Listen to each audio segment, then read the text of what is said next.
Hey everyone, this is Hannah with the Rocket Miner. I hope you all are staying safe and warm today. Obviously the biggest news that we have today is this crazy winter storm that we're experiencing. Started coming down really hard last night and throughout the night and into the morning. Obviously we've seen lots of crazy repercussions from this storm throughout the day. There's been lots of branches broken off and trees knocked down.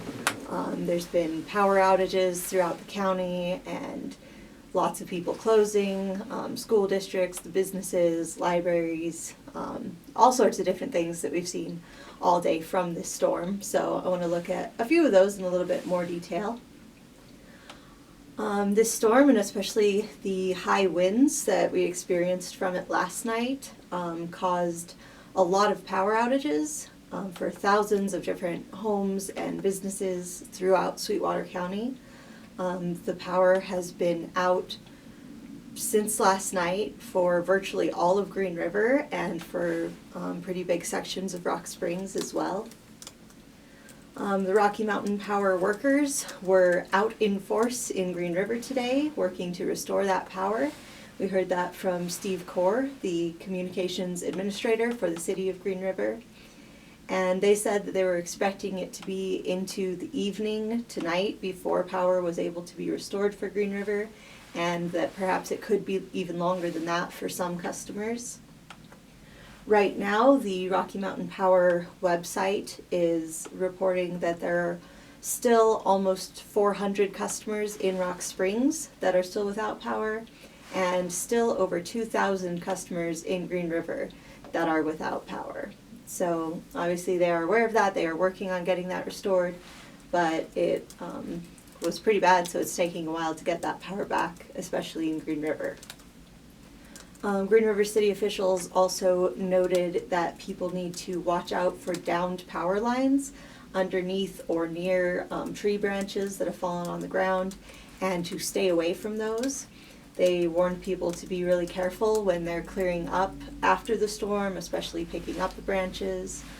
And then as people do clear those branches away, they're encouraged to take any fallen tree limbs and to dump them in the parking lot of the rodeo grounds in Green River, and they'll take care of the branches from there.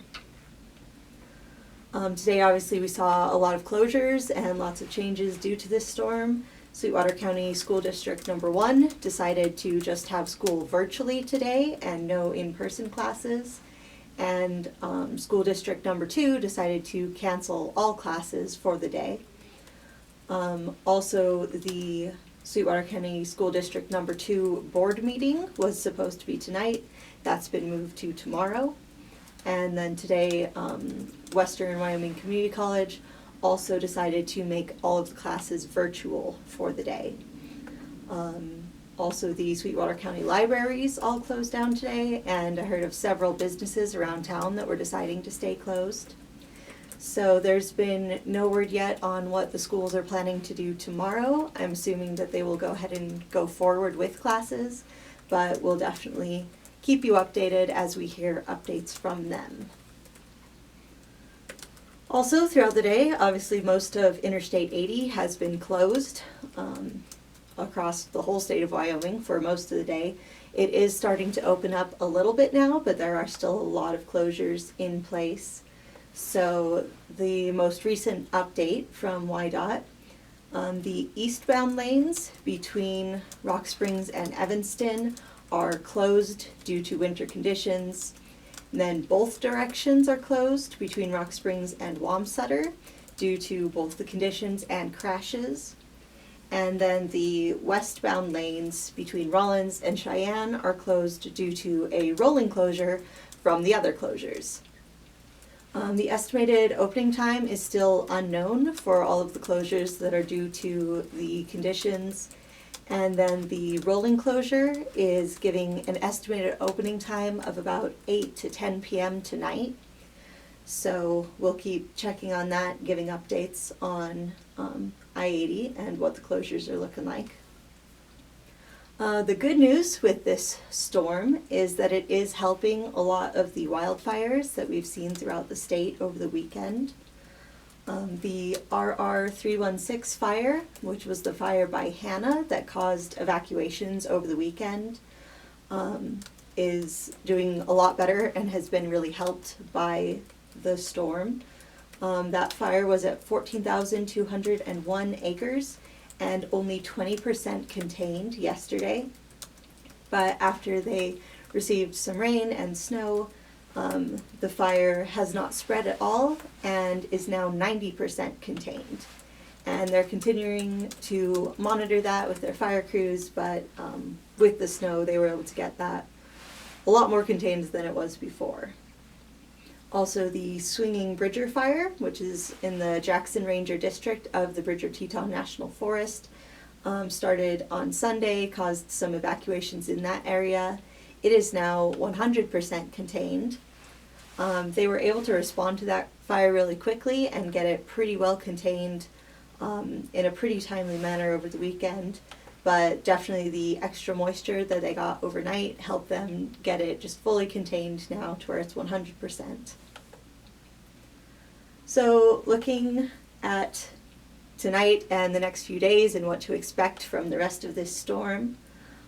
Tonight there are probably going to be some more scattered snow showers and blowing snow with a low around 25, and the wind could gust up to 50 miles per hour. So it'll still be pretty nasty out there tonight, but then over the next couple of days it should start easing up. Tomorrow there could still be some scattered showers, but those will ease into more of sprinkles and flurries and kind of lessen throughout the day. And the high tomorrow is supposed to be near 41. And then on Thursday, we should see that transition from snow into rain, and the high is supposed to be about 52 that day. So then as it eases up over the next few days, it's going to start warming up again next weekend, and actually right now the forecast for the weekend is expecting the highs to be in the 70s again. So over the next few days, still be a little bit nasty, but should start getting better. So obviously the storm was the biggest news that we're all experiencing today, but we did have a few other updates on previous stories and some new information on things that are going on. So today we learned that Fire Chief Michael Nomis, well, former Fire Chief Michael Nomis, had a video hearing, and he changed his plea to guilty of embezzling funds from the Green River Fire Department Foundation. Michael Nomis and his wife Stephanie were arrested back in March when Nomis was still the fire chief in Green River, and they were arrested for using the fire department money for personal use and purchases. And originally, Nomis had pleaded not guilty to felony theft and wrongful appropriation of public property, but today, during his video hearing, he changed that plea to guilty, despite the lack of a plea agreement in the case. Today, Nomis told Judge Robinson that between February 4th and December 23rd, 2019, he used money that belonged to the Green River Fire Department for personal use in an amount more than $1,000. Some of the items that he mentioned buying included fuel, lunches, and tools. He also admitted to wrongfully possessing and converting public property for personal use. So we have had updates in that story over the past few months, and then today there was just that update that he changed his plea to guilty. So sentencing will be at a later date, and his bond was continued at $15,000 cash or surety. Today we also heard an update from the Rock Springs Police Department. They said that they have recovered several items that were stolen from unlocked parked vehicles, and they have arrested 3 suspects. The vehicles that were burgled were located within several different apartment complex parking lots, including the Village at Silver Ridge, Carrington Point, Sweetwater Heights, and the Rock Springs apartments.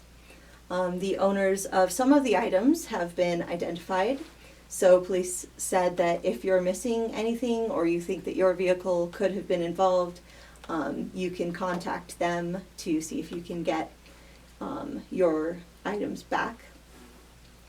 So they were able to arrest several suspects connected to these thefts.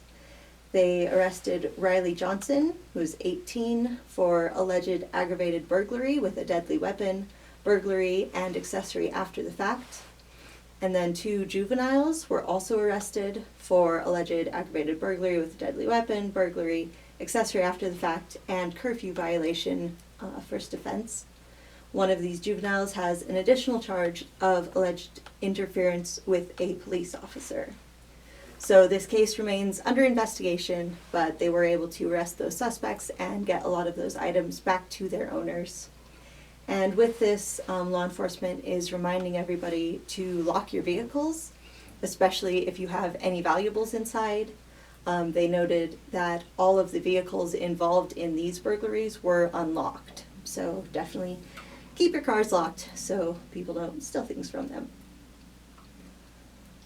Just to give a quick update on COVID-19 in Wyoming, looking at the numbers today, we have 610 active cases for the state. That is doing a little bit better, still kind of holding in close to the same place as it's been, but still going down a little bit. So we definitely hope that it keeps going down and we keep seeing improvement there. And also, Governor Mark Gordon is going to be giving another media briefing tomorrow, so you can watch that. He'll be updating about COVID-19 in Wyoming and some other topics. So that will be on the Wyoming PBS channels, and we'll share that on our page as well.